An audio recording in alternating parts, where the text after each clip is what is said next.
আসসালামু আলাইকুম ভাই, আমার প্রশ্নটা হলো আল্লাহ সুবহানাহু ওয়া তাআলা কেন আমাদের দোয়া বা প্রার্থনার সবগুলোর উত্তর দেন না অথবা পূরণ করেন না?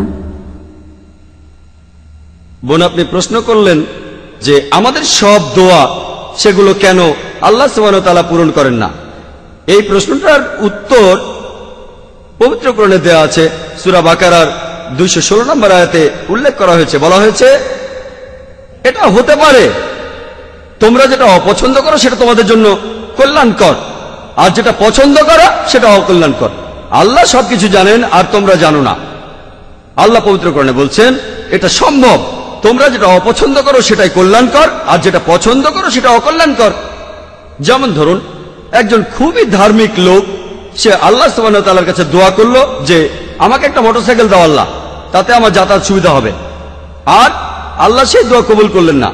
আপনি হয়তো বলবেন সে খুব ভালো লোক ছিল, সে খুব ধার্মিক লোক, তার দোয়া কেন কবুল হলো না? আল্লাহ সুবহানাহু ওয়া তাআলা জানেন যদি লোকটার মোটরসাইকেল থাকে সে অ্যাক্সিডেন্ট করতে পারে আর পঙ্গু হয়ে যেতে পারে। আর পবিত্র কোরআন বলছে তোমরা যেটা পছন্দ করো সেটা অকল্যাণকর হতে পারে। আল্লাহ জানেন আর তোমরা জানো না। এবার খুব ধনী একজন ব্যবসায়ী, তিনি তখন লন্ডনের ফ্লাইট ধরার জন্য এয়ারপোর্টে যাচ্ছিলেন একটা চুক্তি করার জন্য, যে চুক্তিটা করলে তার লাভ হবে 100 কোটি রুপি। যখন তিনি এয়ারপোর্টের দিকে যাচ্ছিলেন, দুর্ভাগ্যজনকভাবে রাস্তায় খুব বড় একটা ট্রাফিক জ্যাম ছিল, আর তিনি সময় মতো এয়ারপোর্টে পৌঁছাতে পারলেন না। তিনি যখন এয়ারপোর্টে পৌঁছলেন ততক্ষণে সেই ফ্লাইটটা রওনা দিয়েছে, তিনি ফ্লাইট মিস করলেন। তিনি তখন মন খারাপ করে বললেন এটা আমার জীবনের সবচেয়ে একটা বাজে ঘটনা। বাড়ি ফিরে যাওয়ার সময় গাড়িতে যে রেডিওটা ছিল তাতে লেটেস্ট খবরটা শুনলেন যে তিনি যে ফ্লাইটটা ধরতে যাচ্ছিলেন, যে ফ্লাইট লন্ডন যাচ্ছিল, সেটা ক্র্যাশ করেছে, আর সেই প্লেনে যতজন যাত্রী ছিল তারা সবাই মারা গেছে। তখন সে ব্যবসায়ী বললেন এই ঘটনাটা হলো আমার জীবনের শ্রেষ্ঠ একটা ঘটনা। কিছুক্ষণ আগেই তিনি ট্রাফিক জ্যামকে অভিশাপ দিচ্ছিলেন, কারণ ট্রাফিক জ্যামের কারণে তার 100 কোটি রুপি ক্ষতি হয়েছে। এই ঘটনার কিছুক্ষণ পরেই সে ট্রাফিক জ্যামকে তিনি ধন্যবাদ জানালেন, কারণ এতেই তার জীবন বেঁচেছে। আর পবিত্র কোরআন বলছে যেটা তুমি অপছন্দ করো সেটা কল্যাণকর হতে পারে। আল্লাহ জানেন আর তোমরা জানো না। আল্লাহ জানেন সেই ব্যক্তির জীবন তার 100 কোটি রুপির চাইতে অনেক বেশি মূল্যবান। আপনি যে দোয়া করেন অনেক সময় দেখা যায় আল্লাহ সুবহানাহু ওয়া তাআলা সেই দোয়াটা পূরণ করছেন না, তিনি সে দোয়া কবুল করেন না।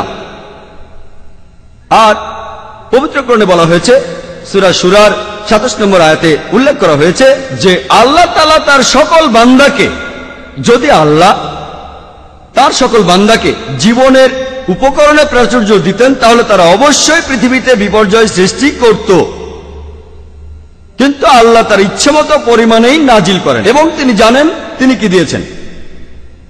পবিত্র কোরআনে সূরা বাকারার 186 নম্বর আয়াতে উল্লেখ করা হয়েছে যে যখন মানুষ আমার সম্পর্কে তোমাকে প্রশ্ন করবে তাদের বলো যে আমি তাদের নিকটেই আছি, তাদের খুব কাছেই আছি, এবং আমি আমার ভৃত্যদের সব আহ্বানই শুনতে পাই।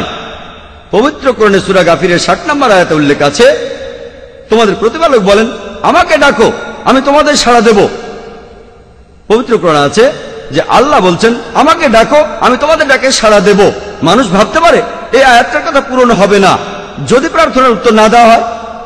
যদি আপনি ভালো করে দেখেন আল্লাহ সুবহানাহু ওয়া তাআলা আপনার প্রার্থনার উত্তর দিচ্ছেন উত্তর না দেওয়ার মাধ্যমে, কারণ আল্লাহ জানেন কোনটা ভালো কোনটা খারাপ আপনার জন্য। আর কিছু মানুষ আছে যারা হয়তো বলবে আমরা অনেক অবিশ্বাসীকে দেখেছি, অনেক অধার্মিক মানুষ যারা ভুল ঈশ্বরের উপাসনা করে আর তারা বিলাসবহুল জীবনযাপন করে। অবিশ্বাসীরা নকল ঈশ্বরের উপাসনা করে টাকার জন্য আর তারা সম্পদশালী হয়। যদিও এইসব অধার্মিক আর অবিশ্বাসী লোকেরা নকল ঈশ্বরের কাছে বিভিন্ন জিনিসের প্রার্থনা করে, আল্লাহ তাদের বস্তুগত চাহিদা পূরণ করে থাকেন, কারণ তিনি জানেন তারা যেটা প্রার্থনা করছে এতে তারা ভবিষ্যতে আরো বেশি ক্ষতিগ্রস্ত হবে। পরকালের জীবনে এসবের কারণে তারা শুধু ক্ষতিগ্রস্তই হবে।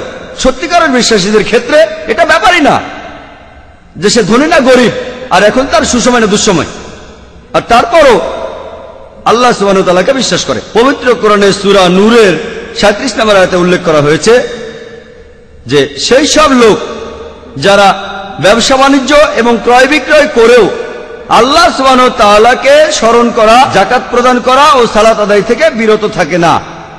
তারা ভয় করে সেই দিনকে, যে দিন অনেকের অন্তর ও দৃষ্টি বিপর্যস্ত হয়ে পড়বে। তারা শুধু আখিরাতে ভয় করে, রোজ কিয়ামতের দিন, যেদিন আমাদের প্রত্যেকের বিচার করা হবে। সত্যিকারের বিশ্বাসী সব সময় বলে আলহামদুলিল্লাহ, যে ঘটনাই ঘটে থাকুক না কেন, আলহামদুলিল্লাহ মানে সমস্ত প্রশংসা আল্লাহর।